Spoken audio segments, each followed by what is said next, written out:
రోజు ఉదయము 31/5/2026 తేదీన ఉదయం సుమారు 6:30 గంటలకి నంద్యాల పట్టణంలోని శ్రీనివాస్ సెంటర్లో ఉన్నటువంటి దివంగత ముఖ్యమంత్రి శ్రీ రాజశేఖర రెడ్డి గారి విగ్రహాన్ని ఒక వ్యక్తి పగలగొట్టి తల తీసుకొని పోతున్నాడని చెప్పేసి మాకు 6:45కి 100 కాల్ ద్వారా సమాచారం వచ్చింది. ఆ సమాచారం వచ్చిన వెంటనే మేము 6:50కి 6:50 ఆ వ్యక్తిని అదుపులోకి తీసుకొని స్టేషన్ తీసుకొని రావడం జరిగింది. ఆ వ్యక్తిని విచారించగా అతని పేరు నంద్యాల పట్టణము బయటపేట ఏరియాకి చెందినటువంటి చాగలి జంబులయ్య, వయసు 45 సంవత్సరాలు.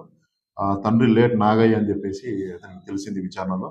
అతనికి 2 కూతుర్లు, 1 కొడుకు సంతానం అని చెప్పేసి ఇతను దాదాపు ఒక 15 ఇయర్స్ బ్యాక్ నుండి మానసికంగా అనారోగ్యంతో బాధపడుతున్నాడని, వివిధ హాస్పిటల్స్ లో ట్రీట్మెంట్ తీసుకున్నాడని చెప్పేసి మాకు ప్రాథమికంగా తెలిసింది. అంతేకాకుండా ఇతని కూతురు స్వాతి అని చెప్పేసి అమ్మాయి 20 ఇయర్స్. ఈ సంవత్సరం 3వ నెలలో 6వ తేదీన ఉరేసుకొని సూసైడ్ చేసుకొని చనిపోయింది. ఆ అమ్మాయి కూడా సేమ్ మానసికమైన సమస్యలతోనే అమ్మాయి ఉరేసుకొని చచ్చిపోయింది. అది క్రైమ్ నెంబర్ 26/26 అని చెప్పేసి నంద్యాల 1 టౌన్ పోలీస్ స్టేషన్ లో మేమే కేసు కట్టి విచారణ చేయడం జరిగింది. విచారణలో కూడా అదే విషయం బహిర్గతమైంది.